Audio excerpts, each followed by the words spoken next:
Hello दोस्तों, आप सभी का स्वागत है आपके अपने चैनल बीके स्टडी पॉइंट में। आज हम बात करते हैं बीपीएससी के लिए। बीपीएससी की जो परीक्षा होने वाली है उनमें करंट के प्रश्न पूछे जाते हैं। उन करंट के प्रश्न पूछे जाने के लिए मैंने 10 से 20 टॉपिक के बारे में चर्चा करने का पूरी तरह से प्रयास किया हूँ।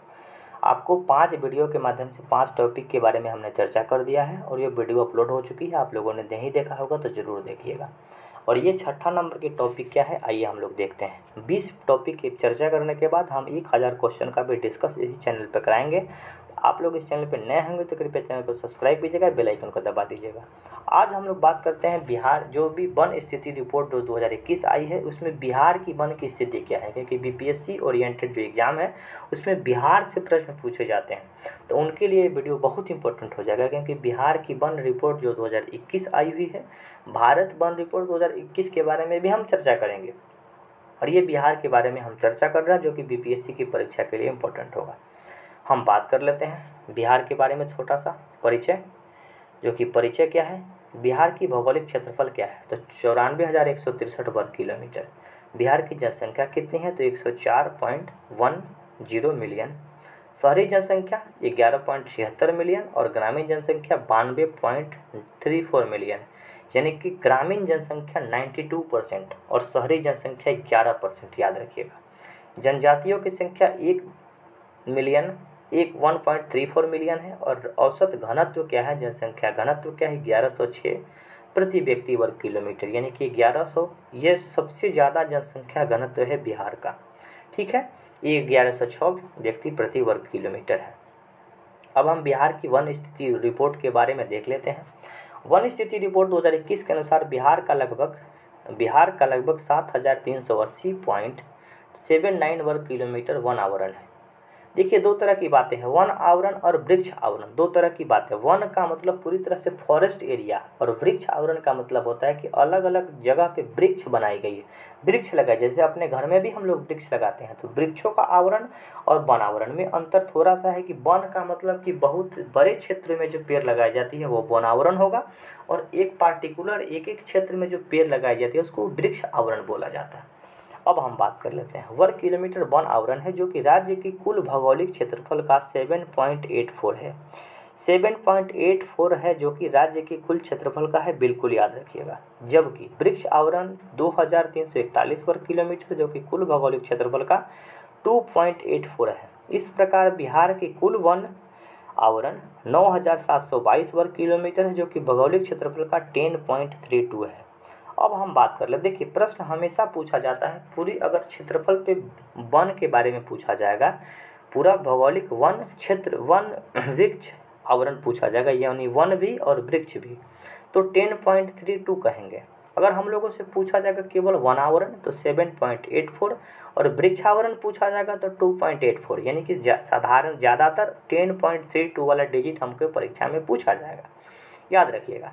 ठीक है, इसको वीडियो को एक बार और देखिएगा ताकि आपको स्पष्ट रूप से याद हो जाए। मैं फिर से बता देता हूँ कि जो 7.84 वन आवरण और वृक्ष आवरण कितना है, 2.84। मैंने वन आवरण और वृक्ष आवरण के बारे में भी आपको बताया। पूरा जो क्षेत्रफल है 10.32% है। अब हम बात कर लेते हैं 2019 की रिपोर्ट की तुलना में 2021 में बिहार में वनावरण में 75 वर्ग किलोमीटर की वृद्धि हुई। ये अच्छी बात है, ताकि पेड़ पौधा लगाई गई और वनों में वृद्धि दर्ज की गई, जो कि पर्यावरण के लिए बहुत ही अच्छा है। पिछली रिपोर्ट के अनुसार 1.03% बढ़ी है, यानी कि 2 सालों में जो रिपोर्ट आती है, वन रिपोर्ट हर 2 वर्षों पे आती है, तो 1% की बढ़ोतरी हुई, जो कि बिल्कुल बेहद है, बहुत ही अच्छी बात है। 2021 में बिहार में वृक्षावरण में 338 वर्ग किलोमीटर की वृद्धि हुई है। बिहार में वन एवं वृक्षावरण के बारे में बात कर लेते हैं। तो यहाँ देख लीजिए, फिर से एक डाटा दी गई जो कि फिर आपको स्पष्ट हो जाएगा। वनावरण कितना है, तो 7,381 वर्ग किलोमीटर जो कि 7.84 है। ठीक है, और वृक्षावरण कितनी है, तो वृक्षावरण जो है 2,341 वर्ग किलोमीटर जो कि 2.48% है। और कुल योग कितना है, तो 9,722 वर्ग किलोमीटर, और परसेंटेज में पूछा जाए तो 10.32% है। ठीक है, अब हम बात कर लेते हैं बिहार में, ये वही बात हमको यहाँ पे दर्ज की गई, परसेंटेज के बारे में कितनी हुई। अब हम बात कर लेते हैं ये सब बातें कुछ याद नहीं। हाँ, ये थोड़ा सा बात याद रखना है कि राज्य में वन क्षेत्रों में अति सघन वन लगभग 333 वर्ग किलोमीटर और मध्यम घने वन 3286 वर्ग किलोमीटर, तो खुले वन जो कि 3762 वर्ग किलोमीटर है।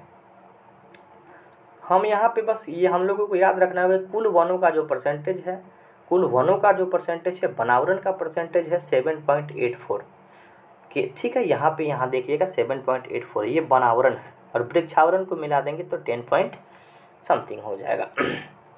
ये प्रश्न इंपॉर्टेंट हो जाता है। क्षेत्रफल के आधार पर सर्वाधिक वन आवरण वाले बिहार के 3 जिले, तो क्षेत्रफल के आधार पर सर्वाधिक वन आवरण वाले 3 जिले, तो सबसे ज़्यादा जो वन आवरण है यानी कि सबसे ज़्यादा क्षेत्रफल पे वन है कैमूर जिला में, सेकंड नंबर पे पश्चिमी चंपारण और थर्ड नंबर पे रोहतास। क्षेत्रफल में सबसे ज़्यादा वन कैमूर के पास, पश्चिमी चंपारण और रोहतास, ये 3 जिला के नाम याद रखिएगा। क्षेत्रफल के आधार पर सबसे कम वन आवरण वाले बिहार के 3 जिले, यानी कि सबसे कम वन कहाँ पे है, तो शेखपुरा में, अरवल में और जहानाबाद में। यानी कि सबसे ज़्यादा वन के बारे में हम बात करेंगे, सबसे ज़्यादा वन के बारे में बात करेंगे तो कैमूर, पश्चिमी चंपारण और यहाँ पे 3 नंबर पे हमको रोहतास है। कैमूर, पश्चिमी चंपारण, रोहतास, सबसे ज़्यादा वन क्षेत्रफल वाले में कैमूर, पश्चिमी चंपारण और रोहतास। सबसे कम वन वाले में शेखपुरा, अरवल और जहानाबाद, ठीक है।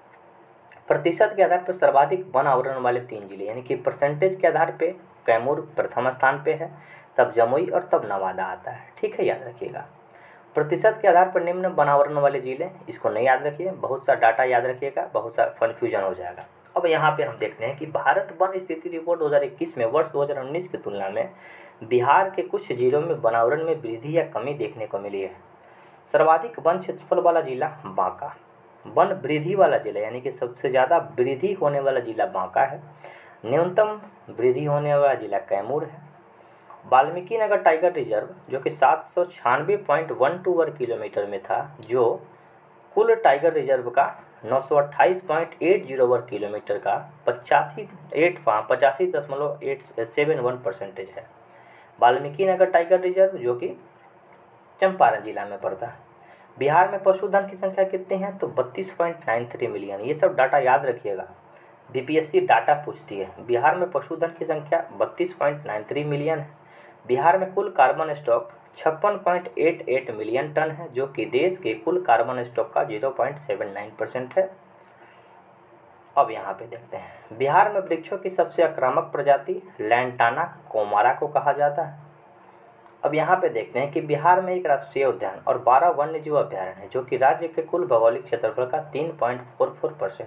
बिहार में एक राष्ट्रीय उद्यान जो कि वाल्मीकि नगर राष्ट्रीय उद्यान और 12 जो है वन्यजीव अभ्यारण्य है, जो कि कुल भौगोलिक क्षेत्रफल का 3.44% है। कुछ देख लेते हैं यहाँ पे बिहार के कुछ राष्ट्रीय उद्यान और वन्य अभ्यारण्य है। भीम बांध जो कि मुंगेर में है, इसका डेट भी याद रखिएगा 1976। गौतम बुद्ध वन्यजीव अभ्यारण्य जो गया में बनाया गया है 1976। कांवर झील जो बेगूसराय में है, बहुत इंपॉर्टेंट, बहुत बार पूछा गया है, 1989 में बनाई गई है। अब कैमूर वन्यजीव अभ्यारण्य जो कि कैमूर जिला में है 1979 यानी कि 1979 में बनाई गई। नागी डैम जो कि जमुई में बनाई गई 1987 में। नकटी डैम जो कि जमुई में है, नकटी डैम जो कि जमुई में है 1987 में बनाई गई। पंथ राजगीर वन्यजीव अभ्यारण्य नालंदा जिला में है 1978 में बनाई गई। उदयपुर वन्यजीव अभ्यारण्य जो कि पश्चिमी चंपारण 1978, ये एक बार बीपीएससी पूछ दिया है। उदयपुर का नाम लगता है कि राजस्थान का है, लेकिन ये है आपका बिहार के पश्चिमी चंपारण में। बिल्कुल इंपॉर्टेंट क्वेश्चन है ये, 13 क्वेश्चन जो है बिल्कुल इंपॉर्टेंट है, याद रखिएगा। वाल्मीकि नगर टाइगर रिजर्व पश्चिमी चंपारण में है 1978 में बनाई गई। विक्रमशिला डॉल्फिन अभ्यारण्य जो कि भागलपुर में है 1991 में बनाई गई। बरेला झील सलीम अली अभ्यारण्य जो कि वैशाली जिला में है 1997 में बनाई गई, 1997 में बनाई गई। कुशेश्वर स्थान पक्षी विहार जो कि दरभंगा 1994 और गोगाबिल पक्षी अभ्यारण्य जो कि कटिहार में बनाई गई है।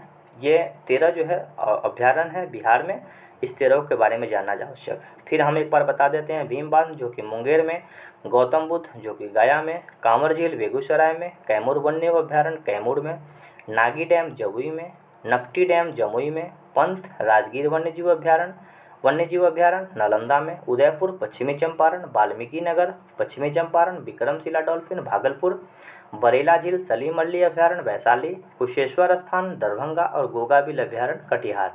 तो इस वीडियो के माध्यम से इतना ही। फिर हम अगली वीडियो में कुछ अलग टॉपिक के बारे में चर्चा करेंगे। तब तक के लिए धन्यवाद। फिर मिलते हैं अगले वीडियो में।